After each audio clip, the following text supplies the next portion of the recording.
Hi అండి. నా పేరు మాధురి. మీరు చూస్తున్నది సుమన్ టీవీ నెట్వర్క్. మోకాలు నొప్పులున్నాయా? అయితే మీకు సర్జరీ ఒకటే పరిష్కారం. ఇలాంటి మాటలు వింటూ వస్తున్నాం కదా! మరి సర్జరీ లేకుండా మోకాలు నొప్పుల నుంచి ఉపశమనం కలిగించే ఒక ట్రీట్మెంట్ ఉందా అంటే మీరందరూ ఆశ్చర్యపోతారు. చాలా చోట్ల ఇలాంటి మాటలు వింటూ ఉన్నాము. కానీ నిజమైన స్పెషలిస్ట్ ఎవరు? ఎవరి దగ్గర చేయించుకుంటే మనకి లాంగ్ లాస్టింగ్ రిజల్ట్స్ ఉంటాయి. సైడ్ ఎఫెక్ట్స్ లేకుండా చక్కగా ఎంత పెద్దవాళ్ళన్నా కూడా కూర్చుని ఈజీగా లేవగలుగుతారు. మరి ఇలాంటివన్నీ మనకి Epione pain management centre doctor Sudheer దారా గారు ఇప్పుడు మనకి తెలియజేయబోతున్నారు. సో శ్రద్ధగా విందామండి. ప్రతి ఒక్కరి ఇంట్లోనూ కూడా ఈ ప్రాబ్లమ్ ఉండే ఉంటుంది. సో మరి నేను అడిగే క్వెషన్స్‌కి మరి సార్ ఏ విధంగా ఆన్సర్స్ మనకు తెలియజేస్తారో చూద్దాం. నమస్కారం డాక్టర్ గారు. నమస్కారం అండి ఎలా మాధురి గారు. ఉన్నారండి? గుడ్. చాలా డౌట్స్ తోటి వచ్చానండి నేను. మూట కట్టుకొని వచ్చాను. ఇప్పుడు అవన్నీ ఇప్పే ప్రయత్నం చేస్తాను. Sure sure. సో నిజంగా మోకాలు నొప్పులు అంటే ఒకప్పుడు 40, 50 ఏళ్ళు దాటిన వాళ్ళకి వస్తూ ఉండేదండి. కానీ ఇప్పుడు 15 ఏళ్ల పిల్లల్లో కూడా అబ్బా! నొప్పులొచ్చేస్తున్నాయి, నళ్ళైపోతున్నాను అన్న సమస్య వింటూ వస్తున్నాం. అసలు మోకాలు నొప్పులు అన్నది ఈ రోజుల్లో ఇంత కామన్ ఎందుకు అయిపోయిందంటారసలు? గుడ్. సో మోకాలు నొప్పులు ఇంతకుముందు మీ తాతగారో లేదంటే వాళ్ళ ఫాదరో చూసుంటే ఈ ప్రాబ్లం ఉండేది కానీ ఎక్కువ డిస్కషన్లు ఉండేది కాదు. ఆహా! Maybe 40, 50 years back. హ్మ్. ఎక్కువ డిస్కషన్ ఇప్పుడు ఎందుకు వస్తుందంటే మీరు అన్నట్టు హ్మ్. ఇంతకు ముందు కాలంలో maybe 40 years back only 50, 55 age దాటిన వాళ్ళకే మోకాలు నొప్పులు వచ్చాయి. హ్మ్. ఇప్పుడేమవుతున్నాయి 25, 35, 45 ఈ రేంజ్లోనే ఎక్కువ మంది పేషెంట్స్ ఉన్నారు, ఎక్కువ మంది బాధపడుతున్నారు. సో క్వశ్చన్ అరైజ్ ఏంటంటే ఏం జరుగుతుంది హ్మ్. అసలు, ఎందుకు ఇంతకుముందు 50, 55 ఏళ్లలో వచ్చే మోకాలు నొప్పి ఇప్పుడు ఎందుకు వస్తుంది అన్న క్వశ్చన్ రైజ్ అవుతుంది. దీనికి మెయిన్ కారణం ఏంటంటే వెస్టర్నైజేషన్ ఆఫ్ ఇండియా. హ్మ్. అనవసరమైన యాక్టివిటీలు, ఓవర్ ఎంతూజియాస్టిక్ అయిపోయి హ్మ్. ఎక్సర్సైజ్లు, ఓహ్! ఎక్కువ ఎర్న్ చేయాలన్న తపన, ఆ! బాడీ కేర్ తీసుకోలేకపోవడం, ఒబేసిటీ, హ్మ్. Sedentary lifes. సో ఇవన్నీ బట్టి ఇప్పుడు మేజర్గా మోకాళ్ళ నొప్పులు రావడానికి కారణం ఏంటంటే మోకాల్ని ఎక్కువ వాడేస్తారు. హుహు. ఏదైనా అంతే కదా, షర్ట్ అయినా ప్యాంట్ అయినా చీర అయినా కానీ. ఇప్పుడు ఒక పట్టు చీర ఉంటుంది, అది అప్పుడప్పుడు అకేషన్స్గా 3 నెలలకు ఒకసారి వేసుకుంటే ఎక్కువ కాలం ఉంటుంది. హ్మ్. అదే దాన్ని రోజు వేసుకొని మనం రోజు పనికి వెళ్ళామంటే అది ఒక 1-2 ఇయర్స్లో చిరిగిపోతుంది. హ్మ్. అదేవిధంగా నీ జాయింట్ కానీ, షోల్డర్ జాయింట్ కానీ, స్పైన్ కానీ, ఇతర ఏ జాయింట్ అయినా కానీ యూసేజ్ అన్నది రెగ్యులేటెడ్గా ఉండాలి. అంటే ఇష్టం వచ్చినట్టు మోకాలను వాడేయడము, ఇష్టం వచ్చినట్టు షోల్డర్ని వాడడము, హ్మ్. ఉన్న టైం కంటే ఎక్కువ వాటితో పని చేయించడం. ఇప్పుడు మనం మోకాల గురించి మాట్లాడుతున్నాం కాబట్టి ఎట్లాగా ఓవర్ యూజ్ అవుతుంది అంటే, ఇప్పుడు ఒక హౌస్ వైఫ్ని తీసుకోండి. హౌస్ వైఫ్లో ఇప్పుడు ఒక 2500 ఎస్ఎఫ్టీ ఉన్న ఇంట్లో మొత్తం పని చేసినా కూడా ఎఫెక్టివ్ వర్క్ 2.5 hours ఉంటుంది. అంతే కదా. అవును. మీరు బట్టలు గిట్టలు వంట గింట అన్నీ చేసుకొని 2:30. హ్మ్. కానీ మన లేడీస్ ఏం చేస్తారు, పొద్దున్న 6కి లేచి రాత్రి 11 వరకు తిరుగుతూనే ఉంటారు. మరి అది ఓవర్ యూజ్ అవడమే కదా. ఓహ్!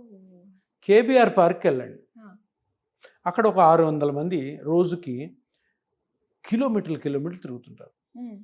చూసారా, అందరు మనం ఏమనుకుంటాం, బయట నుంచి వెళ్తున్నాం, బా నేను కూడా వాకింగ్కి వెళ్తే బాగుండరా, నేను వెళ్ళలేకపోతున్నాను, బద్ధకమో టైం లేకుండా. హ్మ్. ఆ ఎవరైతే వెళ్ళట్లేదో వాళ్ళ మోకాళ్ళు తొందరగా అరిగిపోదు, ఎవరైతే లోపల ఉన్నారో వాళ్ళు అరుగుతాయి. బాబోయ్! నిజంగా ఇది వినడానికి భయమేస్తుందండి. ఇది సైన్స్. ఎందుకంటే పాపం వాళ్ళకేంటి, డాక్టర్లో, యూట్యూబ్లో, ఇంటర్నెట్లోనే ఎవడో వాకింగ్ చేయండి సార్ అంటారు. అవును. వాకింగ్ చేయంటే ఎంత చేయాలి, ఆ! ఏం చేయాలి, ఎంత చేస్తే మన కాళ్ళు ఉంటాయి, ఎంత చెయ్యకపోతే దెబ్బతింటాయి, ఎంత ఓవర్ చేస్తాయి అది ఎవరికి తెలియదు. ఇప్పుడు కేబీఆర్ పార్క్ మొత్తం ఒక రౌండ్ కొట్టి 4 కిలోమీటర్స్. హ్మ్. ఆ 4 కిలోమీటర్స్ వాళ్ళు ఒక 65 ఇయర్స్ అతను కానీ వాక్ చేసాడు అనుకో, హ్మ్. ఏమవుతాయి, ఉన్నది కాస్త అరిగిపోతుంది. సో ఏజ్ ప్రకారము, మనకున్న కండిషన్స్ ప్రకారము ఎంత ఎక్సర్సైజ్ చేయాలి, ఎంత వాకింగ్ చేయాలి ఇది తెలియదు ఎవరికి. హ్మ్. సో ఏం చేస్తారు, ఒక మాట జిమ్కి వెళ్ళంటారు. హ్మ్. ఎవరంటారు జిమ్కి వెళ్ళమని, ఎవరో అంటారు, దారిని పోయి దానయ్య పక్కింట్లో వాడు జిమ్ ట్రైనర్, రోజు పోయి కండలు తిరిగి ఎవడు 40-45 ఇయర్స్ దాటిన వాళ్ళు హ్మ్. సడన్గా వాళ్ళకి ఏదో హృతిక్ రోషన్ లాగా కనపడాలనిపిస్తుంది. వెళ్ళి ఎత్తి ఏవో లిగమెంట్లు, మోకాళ్ళలో కాట్లేజ్ జరిగిపోవడం, స్పైన్లో ప్రాబ్లమ్స్. హ్మ్. తప్పు ఇవన్నీ. ప్రతి దానికి డాక్టర్స్ ఉన్నారు. ఆ డాక్టర్స్ని అడిగి అడ్వైజ్ తీసుకోండి. సో మనం coming back to your question, మోకాళ్ళు ఎందుకు చిన్న వయసులో అరిగిపోతున్నాయంటే అతిగా మోకాళ్ళని వాడడం వల్ల. ఓకే. అది హౌస్ వైఫ్ అవ్వచ్చు, జిమ్ చేసేవాడు అవ్వచ్చు, వాకింగ్ వాకింగ్ చేసేవాడు అవ్వచ్చు, ఇతరత్ర ఎక్సర్సైజ్లు అనవసరంగా చేసేవాళ్ళు, సైక్లింగ్ చేసేవాళ్ళు అవ్వచ్చు, మ్యారథాన్స్ చేసేవాళ్ళు అవ్వచ్చు. తప్పకుండా తొందరగా అరిగిపోతాయి, సమస్య లేదు. ఇప్పుడు ఏదో 5K రన్ ఇదంతా కూడా మనం ఎనర్జెటిక్ గా ఉండడానికి పెడుతూ ఉన్నారు, దాని వల్ల కూడా ప్రాబ్లమ్స్ వస్తున్నాయి. అయితే దాన్ని గవర్నమెంట్ మళ్ళీ ప్రమోట్ చేస్తుంది చేస్తుంది కదా. వాళ్ళకి తెలీదు, పరిగెత్తేవాడికి తెలీదు. మ్యారథాన్ అందరు పరిగెత్తున్నది, ఈరోజు ఫస్ట్ టైం పోయి పరిగెత్తాము అని పరిగెత్తుంటారు. ఏమవుతారు?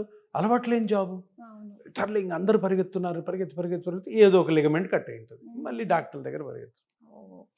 దీనివల్ల మా బిజినెస్ బాగానే ఉంది, కానీ జనాలకు మంచిది కాదు. సో మంచి చెప్పాలి మనం, మంచి చెప్తే రియల్గానే బర్డన్ తగ్గిపోతుంది.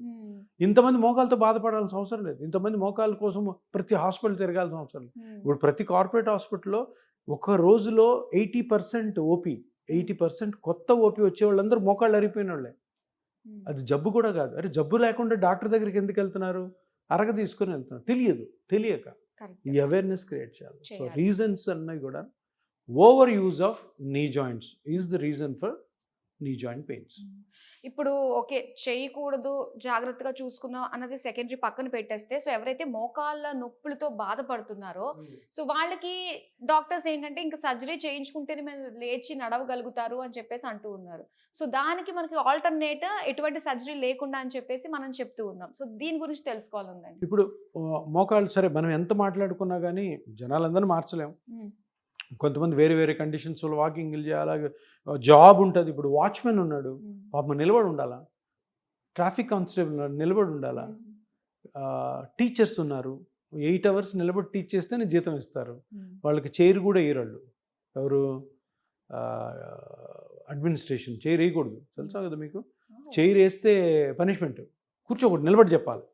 ఎందుకు? నిలబడి చెప్తేనే బాగా చెప్తారంటే. సో వీళ్ళకి తప్పదు, వాళ్ళకి అరుగుతాయి, వాళ్ళు బాధపడతారు. సో ఇప్పుడు ఏమున్నాయి ఆప్షన్స్ ఏంటి? మీకు ఫస్ట్ టైం 35 yearsకో 45కో మోకాలు నొప్పి వచ్చింది, ఇమీడియట్గా ఏం చేయాలా? ఫస్ట్ చెక్ చేసుకోవాలి. 10 days వరకు ఉంది నొప్పి, 10 days తర్వాత నొప్పి తగ్గట్లేదు, అలాగే కంటిన్యూ అవుతుంది. సో వెంటనే అందరూ తెలుసుకోవాల్సింది ఏంటంటే అసలు నా మోకాల్లో ఏమవుతుంది, ఎందుకు నొప్పి వస్తుంది? మోకాలంటే ఒక స్ట్రక్చర్ కాదు, దాంట్లో 5-6 స్ట్రక్చర్స్ ఉంటాయి. పెద్ద బోన్స్ ఉంటాయి, లిగమెంట్స్ ఉంటాయి, మెనిస్కస్ ఉంటుంది, కార్టిలేజ్ ఉంటుంది, మజిల్స్ ఉంటాయి, 5 ఉన్నాయి. సో దేని వల్ల ప్రాబ్లం వస్తుందో కనుక్కోవాలి. సో ఇప్పటి వరకు ఏం ట్రీట్మెంట్స్ ఉన్నాయి అవన్నీ కనుక్కోకుండా ఏం చేస్తారు? టాబ్లెట్స్ పెడతారు. ఫస్ట్ పెయిన్ కిల్లర్స్, అది ఇంకా డేంజర్.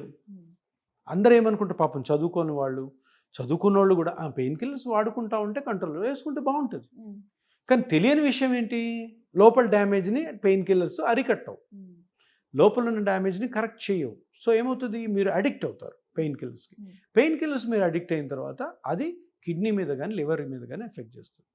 సో అది కూడా డేంజరే. సార్ మరి ఇంకేమున్నాయి సార్? మరి పెయిన్ కిల్లర్స్ వాడొద్దు అంటారు, వాకింగ్ చేయొద్దు అంటారు, మరి నొప్పితో భరించాలా, ఆయన టీచర్ జాబ్ చేసుకోవాలి, ఎట్లా అంటే? సో ఇది కనుక్కున్న తర్వాత అసలు ఏ పార్ట్ డ్యామేజ్ అయిందో కనుక్కున్న తర్వాత చిన్న చిన్న స్కాన్స్తోనే బయటపడతాయి. నెక్స్ట్ సిట్టింగ్ ఏంటంటే పెయిన్ కిల్లర్స్ వద్దు, లేదు పెయిన్ కిల్లర్స్ వద్దు, ఫిజియోథెరపీ.